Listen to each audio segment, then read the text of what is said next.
So I wanted to take a few shoryukens with this video to go over two very interesting PlayStation 5 stories that should get fans excited for the launch of the PlayStation 5 and maybe a bit more hopeful to be able to get one day one. We're also going to look at a new spec confirmation for the Xbox Series X that reveals its connectivity capabilities might not be as good as what's inside the PlayStation 5. First, let me know if you think pre-orders for the PlayStation 5 will go live next week. Sony is likely to reveal the price, release date, and pre-order information for the PlayStation 5 on Wednesday, but we've heard rumors that the pre-orders might actually go live October 1st, which is a week after when Xbox Series X and Xbox Series S pre-orders go live. I personally feel that's a bit too far back, but you guys could see it differently. So comment below, will PS5 pre-orders go live next week or not? Let me know down in the comments below. Now, diving into the first story of the video, PS5 one-upping the Xbox Series X. So we pretty much know all the specs of the Xbox Series X and the PlayStation 5 at this point, but some new information has come to light for the Xbox Series X and the Xbox Series S that reveals both consoles will be supporting the older Wi-Fi standard as opposed to the PlayStation 5, which is surprising honestly.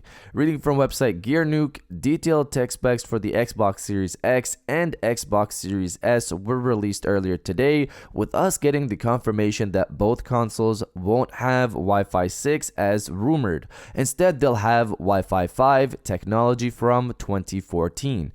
Like previous increments before it, Wi-Fi 6 will have substantial improvements over Wi-Fi 5, with some of the notable ones being the following: up to 40% faster speeds, 4 times better performance in dense environments, improved network efficiency and quality of life, and improved power efficiency. So overall, better, much faster, and much more stable connectivity with Wi-Fi 6 over Wi-Fi 5. This is especially valuable for those that don't hardwire their consoles in. Wi-Fi 6 would help with those speeds and stability over Wi-Fi. Now, where does the PS5 fit in this discussion? Not too long ago, we covered Brazilian website Tecnoblog's report that the PlayStation 5 will have Wi-Fi 6 and Bluetooth 5.1 support. So these are huge connectivity upgrades for the PlayStation 5 that's sure to provide a way better experience for gamers going forward when it comes to downloads, uploads, online gameplay.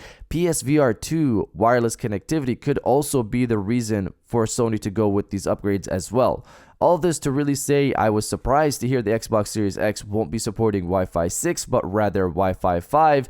Then again, maybe Microsoft really does intend to release more consoles in the near future that could get that Wi-Fi 6 support. I guess we'll see in time. But you guys let me know if Wi-Fi 6 and Bluetooth 5.1 support is important to you or not. Let me know down in the comments below. Now, diving into the second story of the video, buying a PlayStation 5 day one might have just gotten easier. One of the biggest worries people have had with the PlayStation 5 is limitations in terms of how many consoles will be available to get their hands on day one.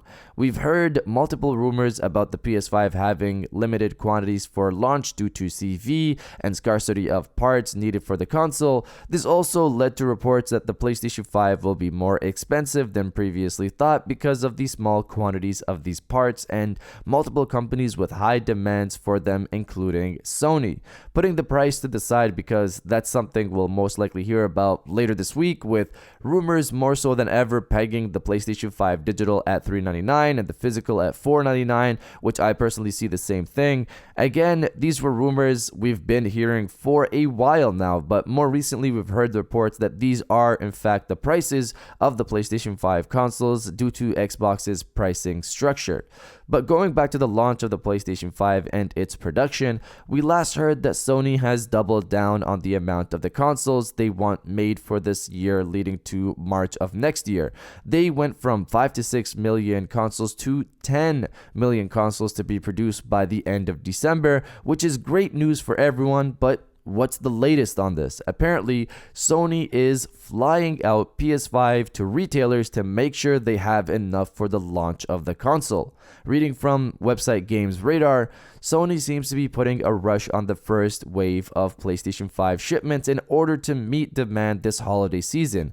As Nico Partners analyst Daniel Ahmed explained on Twitter, Sony is now using air freight as opposed to sea freight to ship some PlayStation 5 systems to the United States. Citing Delta Air Cargo head Jerry Tai, Ahmed claims that October will see 60 flights or 60 aircrafts, as the booking details are unclear, carrying PlayStation 5 systems. The information for this being from Delta means that they would not be aware of or communicate Sony's plans with other airlines / sea freight, he adds. It's unlikely the above covers all shipments / channels. It's also worth noting that these flights are for the United States. So this is really great news for people in the West, making it easier to get a PlayStation 5 day one, because I would assume that if Sony didn't have these flights planned, there might have been a shortage of the console as they were being delivered by sea at a slower rate. Basically, Sony has taken it upon themselves to make sure customers are able to get their hands on a PlayStation 5 day one later this holiday. And I'll be honest, I'm jealous of the pilots of those planes with a bunch of PlayStation 5s stocked in the back. I would be very tempted to just take one for myself. But you guys let me know if you're one of the customers who will be grabbing one of these day one PlayStation 5s. Let me know down in the comments below. And if you guys did enjoy this video, please hit that like button as it always helps, and subscribe if you're new. I got new videos every Monday, Wednesday, and Friday. And now I'll check you guys out on the next one. And welcome back to the after show. This is the part of the video where we have a little fun down in the comments below. If you're old, welcome back. If you're new, welcome. For today's thing, what I want you guys to do is to body, obliterate, destroy, and overall harass the comment section with "Play has no connection limits." Obviously, this is a play on Sony's PlayStation 5 slogan and the fact that PlayStation 5 is reported to have Wi-Fi 6 support. So this is great news for PlayStation fans. And if you're excited for all of that, destroy the comment section with "Play has no connection limits." And I'll definitely heart those comments like I always do, because I appreciate everybody who stays to the end of my videos. And now I'll check you guys out on the next one.